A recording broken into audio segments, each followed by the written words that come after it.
next person I would like to introduce is someone who I've long admired and just kind of tickled that it's one of my geek moments of the whole year. I mean, when you start studying these issues, you develop you develop idols on who are just not just writing things that resonate, but you see that they are pushing the field forward and taking us to new grounds. And our next speaker has certainly accomplished that and is accomplishing that. Samuel Walker is a widely quoted expert on issues of civil liberty, policing, and criminal justice policy. He is the author of 14 books on those subjects, which have appeared in a combined total of 36 different editions. He has been interviewed in every major media outlet in the United States and around the world, including the New York Times, the Washington Post, PBS Frontline, CNN, and numerous others. His book, Presidents and Civil Liberties from Wilson to Obama, won the Langham Prize for the best book in American legal history for 2012.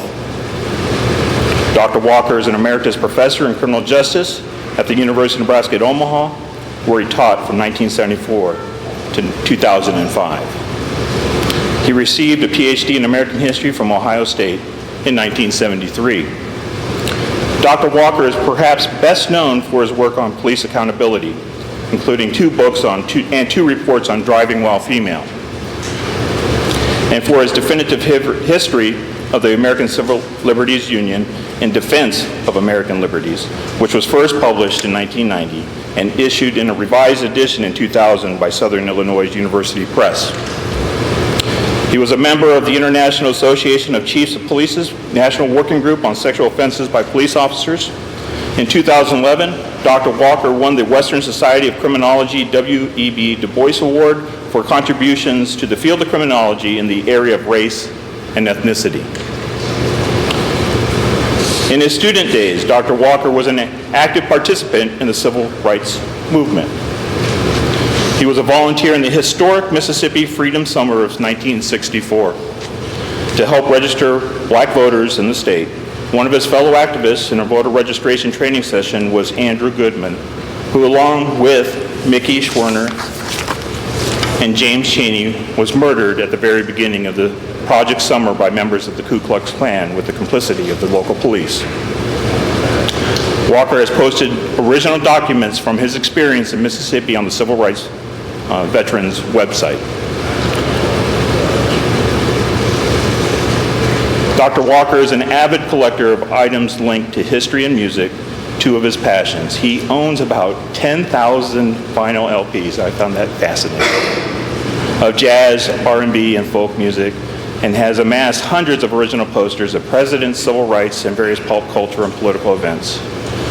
His collecting is now extended to sheet music, and he now has more than 100 items from the World War I period and numerous presidential sheet music items.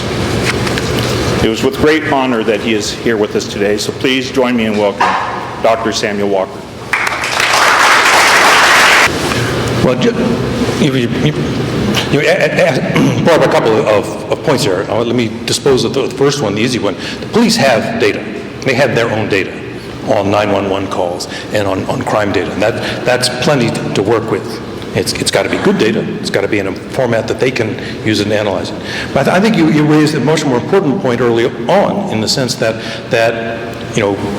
people want to do something about a problem, but the people who are most directly affected don't get involved, are not involved in the discussions about the solutions. It's too often it's the professionals, running the show, and well, there are those people out there.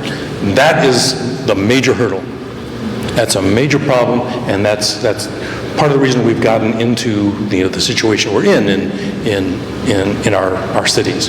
And so there's got to be a community organizing effort to mobilize, to bring in people who have not been involved, not been active, whether that channel is through a neighborhood association, whether that channel is through the faith community.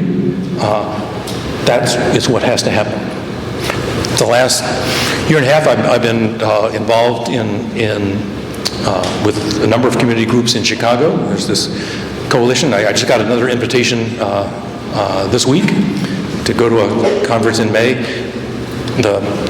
A foundation is trying to midwife a network of grassroots community organizations. And they are, those, and there are different neighborhood groups that are you know, taking responsibility for particular neighborhoods, and they have had public meetings, bring people in to talk about the community and their problems. That's what needs to happen. I mean, we've got to have everybody involved, and particularly the people who live in the neighborhoods with serious problems, and who know those problems, and have important information about what in fact is going on. It's a major challenge. We haven't really done it before in our past. So I'm going back to Chicago in May, and it's tricky business, because here's this foundation that's got multi-millions. Well, if they're too directive, that ain't grassroots, you know, community voices. You know, they're going to run the show instead of the people who live there. If they throw too much of their foundation money around, it's going to corrupt everything. It'll manipulate things and so on. It's a major, this business of grassroots organizing is a major challenge. Because here's this foundation that's got multi-millions. Well, if they're too directive,